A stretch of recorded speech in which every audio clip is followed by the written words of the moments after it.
ভালো টিভির পক্ষ থেকে আমি সুরজিৎ, আর এই মুহূর্তে আপনাদের এমন একটা বাংলা সিনেমার খবর দেব যে সিনেমাটার নাম কিন্তু কফি হাউস। আপনারা জানেন কফি হাউস মানেই বাঙালির নস্টালজিয়া। সেই কফি হাউসের মান্নাদের গান, কফি হাউসের আড্ডাটা আর নেই। আর সেই গানের কিছুটা বাস্তবতা নিয়েই হয়তো আজকের সিনেমা কফি হাউস। আর আমরা এখন যাব এই সিনেমার যিনি অভিনেত্রী আছেন তার কাছে এবং জেনে নেব এই সিনেমা সম্বন্ধে কিছু তথ্য। প্রথমে বলুন ম্যাডাম নমস্কার, কেমন আছেন বলুন। আমি ভালো আছি, তুমি কেমন আছো? আমিও ভালো আছি।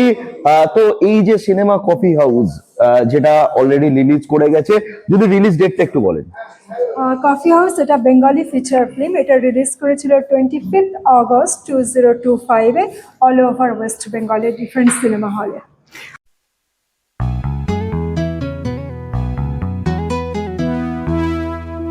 কফি হাউস মানেই তো বাংলার নস্টালজিয়া, বাঙালির নস্টালজিয়া। তো বলবো যে এই যে কফি হাউস, সেই কি বাঙালি নস্টালজিয়াটা এই সিনেমার মাধ্যমে মানুষ দেখতে পাবে? ডেফিনেটলি। আমরা অ্যাকচুয়ালি মান্নাদের যে গান আছে কলকাতার বিখ্যাত কলেজ স্ট্রিটের কফি হাউসকে নিয়ে, কফি হাউসের সেই আড্ডাটা আজ আর নেই, সেই গানটাকে নিয়ে কিন্তু এই সিনেমাটা। মান্নাদে যেমন এই গানের মধ্যে 7টা চরিত্র রেখেছিলেন, সুজাতা, অমল, রমা, নিখিলেশ, গোয়ানিস, এই 7টি চরিত্র কিন্তু এখানে আমরা দেখানো হয়েছে। আর স্পেশালি আমি যদি বলতে পারি আমার চরিত্র যেটা, সেটা কিন্তু সুজাতা।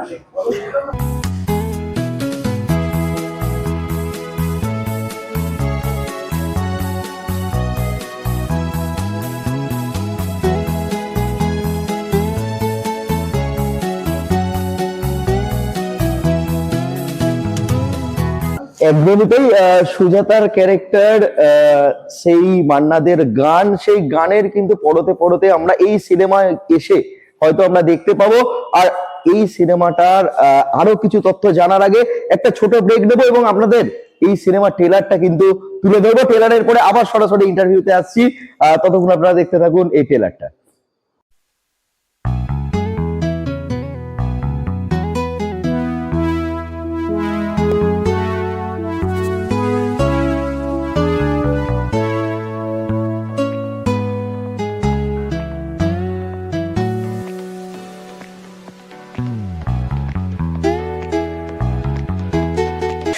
বলবো ট্রেলারটা তো আমরা দেখলাম, খুব সুন্দর একটা ট্রেলার। তো বলবো যদি আপনার একটু পরিচয়টা দেন, মানে কোথা থেকে এই সিনেমা জগতে আপনি পদার্পণ করলেন। ডেফিনেটলি। ফার্স্ট অফ অল আমি বলতে চাই আমি কানাডার টরন্টো সিটিতে থাকি। আমি একজন international actress, super model and international beauty queen.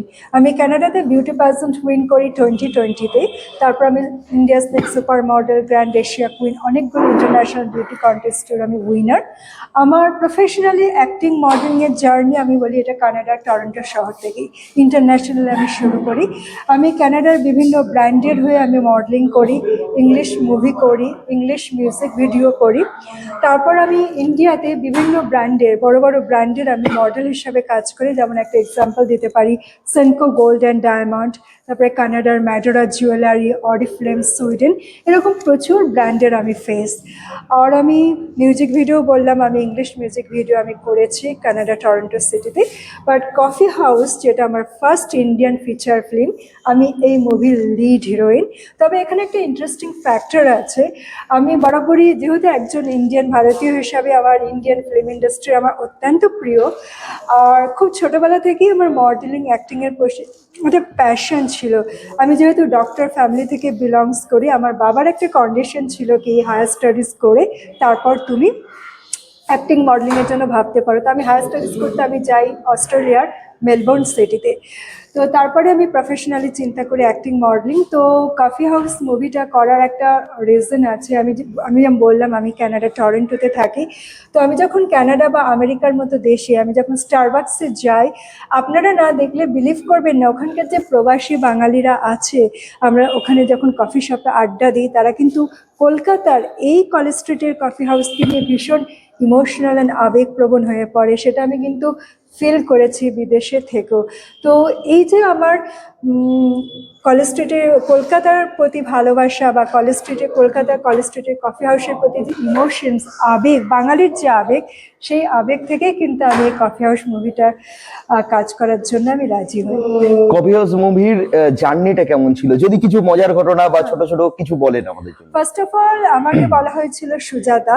তো আমার যদি ফিল্মটা দেখে আপনারা দেখেছেন, যেখানে আমি সুজাতার ভেরিয়েশন দেখিয়েছি। মান্না দে যে সময় গানটাকে করেছিলেন, সেই সময়কার যে নারী চরিত্র যেমন হতো, মান্না দে সেটাকে কফি শপে যাই, আজকে সুজাতারা কিন্তু অনেক ডিফারেন্ট ডেফিনেটলি। তো আমি সেই সময়কার সুজাতাকে যেমন তুলে ধরার আমি যেহেতু বিদেশে থাকি, হলিউড লাইফস্টাইলে অভ্যস্ত, আমি আধুনিক প্রজন্মের মেয়ে, আধুনিক চিন্তাধারা লাইফস্টাইলে অভ্যস্ত। কিন্তু আমি যখন মান্নাদের সুজাতাকে পোর্ট্রেট করা আমার জন্য একটু চ্যালেঞ্জিং ছিল। তবে আমি আমার বেস্ট দেবার চেষ্টা করেছি, এখানে আমার ডিরেক্টররা খুব হেল্প করেছে। বাট অডিয়েন্সের ভালো লেগেছে, তো এটাই আমার কাছে মানে কি বলবো, আমি থ্যাঙ্কস বলতে চাই। তো আমি মান্নাদের সুজাতাকে তুলে ধরেছি, আর আজকের যুগের সুজাতাকেও আমি রিপ্রেজেন্ট করেছি। তো সুজাতার অনেক রকম ভ্যারিয়েশন বা ইন্টারেস্টিং টুইস্ট আছে এই মুভিটার মধ্যে। বাঙালি মানেই তো কফি হাউস, আর মান্নাদের কফি হাউসের গান যেটা রয়েছে, বাঙালির নস্টালজিয়া, বাঙালি হয়তো ওটা ছাড়া ভাবতেও পারে না, এবং সবাই এই জায়গাটায় একমত হবে যে কফি হাউস মানেই বাঙালি। তো সেই জায়গায় সুজাতার ক্যারেক্টার ফুটিয়ে তোলা কতটা চ্যালেঞ্জিং ছিল আপনার কাছে? ইয়েস, এটা কিন্তু অসম্ভব চ্যালেঞ্জিং ছিল। সুজাতা মানে প্রত্যেক বাঙালির হৃদয়ের সাথে জড়িত আছে। তো মান্নাদে মানে চারটে গানের যে চারটে লাইন আছে, সেই চারটে লাইনের মধ্যে সুজাতাকে ডিসক্রাইব করেছে। তো ওই সুজাতাকে আমরা কল্পনা করেছি যে কেমন হতে পারে, সেটাকে আমি বড় পর্দায় তুলে ধরেছি, এবং এটা খুবই চ্যালেঞ্জিং ইন্টারেস্টিং ব্যাপার ছিল, এবং অ্যাট আ টাইম আমি এটা করতে খুব এনজয়ও করেছি। এবং দর্শক যে সেটা লাইক করেছে এবং প্রশংসা করেছে, এটা আমাদের জন্য অনেক বড় পাওয়া। বাট এই চরিত্রটা করতে পেরে আমি খুব প্রাউড ফিল করেছি। তার সাথে একটু ভয়ও ছিল যে আমি মান্নাদের সুজাতাকে সঠিকভাবে আমি স্ক্রিনে তুলে ধরতে পারবো কিনা। তার সাথে আমি যেটা বললাম, আজকের প্রজন্মের সুজাতাটা যেমন আধুনিক প্রজন্ম, সেটাকেও আমি তুলে ধরেছি। সুজাতার দুটো ভেরিয়েশন দেখানো হয়েছে, দুটোতেই দুরকমভাবে আমাকে প্লে করে। আমার এখানে ডবল রোল আছে। তো মান্নাদের সুজাতা করতে গিয়ে একরকম ফিলিংস হয়েছে, আর আজকের প্রজন্মের সুজাতাকে করতে গিয়ে অন্য একরকম ফিলিংস হয়েছে। তো এটা একটা খুবই একটা সুন্দর অভিজ্ঞতা। যে সাকসেস হয়েছে সেটা তো মানুষের উৎসাহ দেখেই বোঝা যাচ্ছে। অনেক দিন সিনেমাটা স্ক্রিনে চলেছে এবং এখনো পর্যন্ত তার রেস রয়ে গেছে, বহু জায়গা থেকে অ্যাওয়ার্ড পেয়েছে। যদিও এই ইন্টারভিউ এর আগেই গল্প করতে করতে আমরা শুনে নিয়েছি, তাও যদি দর্শক বন্ধুদের উদ্দেশ্যে একটু বলেন কোথায় কোথায় কি কি অ্যাওয়ার্ডে এই অলরেডি এই কফি হাউস সিনেমাটা ভূষিত হয়েছে।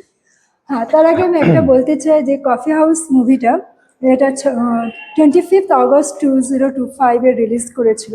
6 উইক মানে 6 সপ্তাহ ধরে কন্টিনিউয়াস এটা কলকাতার মানে ওয়েস্ট বেঙ্গলের বিভিন্ন হলে সাকসেসফুলি রানিং করেছিল। তারপর হিউজ পাবলিক ডিমান্ডের জন্য এটা আজকে চন্দননগরের রবীন্দ্র ভবনে একটা স্পেশাল স্ক্রিনিং করা হচ্ছে। তো ফার্স্ট অফ অল আমি বলতে চাই দর্শকদের, যারা এই মুভিটাকে এত ভালোবাসা, এত সম্মান দেওয়ার জন্য, তাদেরকে আমি ফার্স্ট অফ অল থ্যাঙ্কস জানাতে চাই।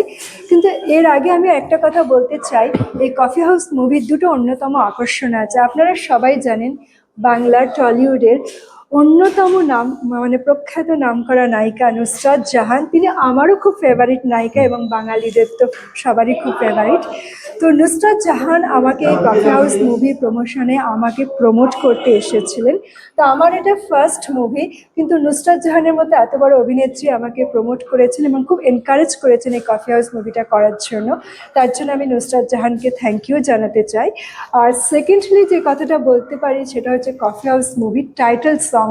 আপনারা সবাই জানেন যে কলেজ স্ট্রিটের যে বিখ্যাত কফি হাউস, তার গানটা গেয়েছিলেন মান্না দে। সে গানটা তো বাঙালির হৃদয়ের সাথে জড়িত। কিন্তু coffee house movie title song গেয়েছেন বলিউডের famous singer Vinod Rathod. Vinod Rathod exactly ওই কফি হাউসকে নিয়ে কফি হাউসের একটা সুন্দর গান গেয়েছে, এবং এই গানটিও বাঙালিদের মন জয় করে গেছে।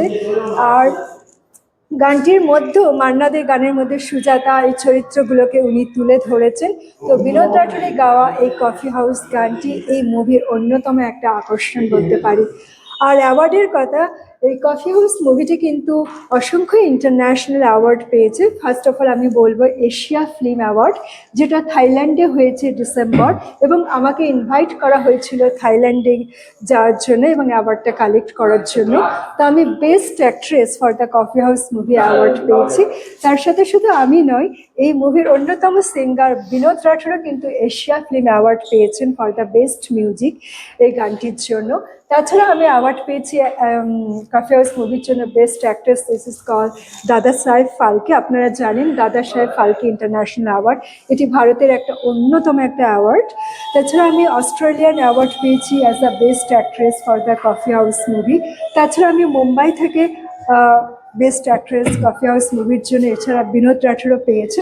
তো এরকম অসংখ্য অ্যাওয়ার্ড পেয়েছে কফি হাউস মুভি। তো এর জন্য আমি বলবো দর্শকরা মুভিটাকে ভালোবেসেছেন, মুভিটাকে দেখেছেন, এবং এটা আমার প্রথম মুভি। আমাকে ভালোবাসা দেওয়ার জন্য আমি সবাইকে ধন্যবাদ জানাই। এবং আমার দর্শকের উদ্দেশ্যে আমি একটা কথা বলতে চাই, আপনারা সবাই জানেন এটা আমার প্রথম মুভি, এবং আপনারা আমার পাশে থাকুন, এবং আমি যেন আগামী দিনে আরো ভালো ভালো মুভি করে আপনাদের উপহার দিতে পারি। এই যে কফি হাউস সিনেমা, চন্দননগর রবীন্দ্রভবনে কফি হাউস মুভিটা খুব সুন্দর হয়েছে, কফি হাউস গানটাও খুব সুন্দর হয়েছে এবং অভিনয় সব কিছুই ভালো হয়েছে। বলবো যে মডেলিং জগতে তো অনেক অ্যাচিভমেন্ট আপনি অ্যাচিভ করেছেন অলরেডি। কি কি অ্যাচিভমেন্ট যদি একটু বলেন। ফার্স্ট অফ অল আমি বলেছি যে আমার অ্যাক্টিং মডেলিংয়ের কেরিয়ার জার্নি আমি কানাডা থেকে শুরু করি। তো কানাডায় আমি যেমন অনেক ব্র্যান্ডের কাজ করেছি, কিছু ম্যাডোরা জুয়েলারি খুব ফেমাস একটা ব্র্যান্ড, এরকম অনেক ব্র্যান্ডের কাজ করেছি, English movie, English music video করেছি। তার সাথে আমি বিভিন্ন ইন্টারন্যাশনাল ফ্যাশন ম্যাগাজিনের কভার মডেল, যেমন India, Canada, USA, France, Netherlands, Denmark best international fashion ম্যাগাজিনে আমি কভার মডেল হিসাবেও আমি কাজ করেছি। ইউএসএ নিউ ইয়র্ক টাইমস স্কোয়ারেও আমি ফিচার হয়েছি ইন্টারন্যাশনাল মডেলদের সাথে। তো এরকম লটস অফ ইন্টারন্যাশনাল প্রজেক্টে আমার অ্যাচিভমেন্ট আছে।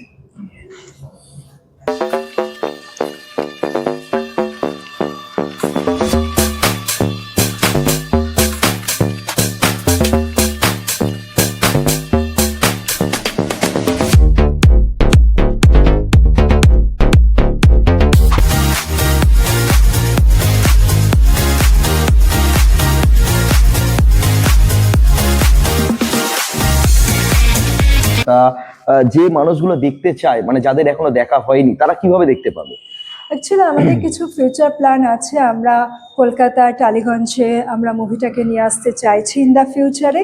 আর ফিউচারে আমাদের একটা বড় ইন্টারন্যাশনাল প্ল্যান আছে যে টরন্টোতে আমরা যদি এটা স্পেশাল স্ক্রিনিং ভবিষ্যৎ ফিউচারে করাতে পারি, তাহলে বিদেশে যে বাঙালিরা আছে তারা দেখতে পাবে। আর একটা যেটা আমাদের যে ফিউচার পরিকল্পনা আছে, ওটিটি প্ল্যাটফর্ম।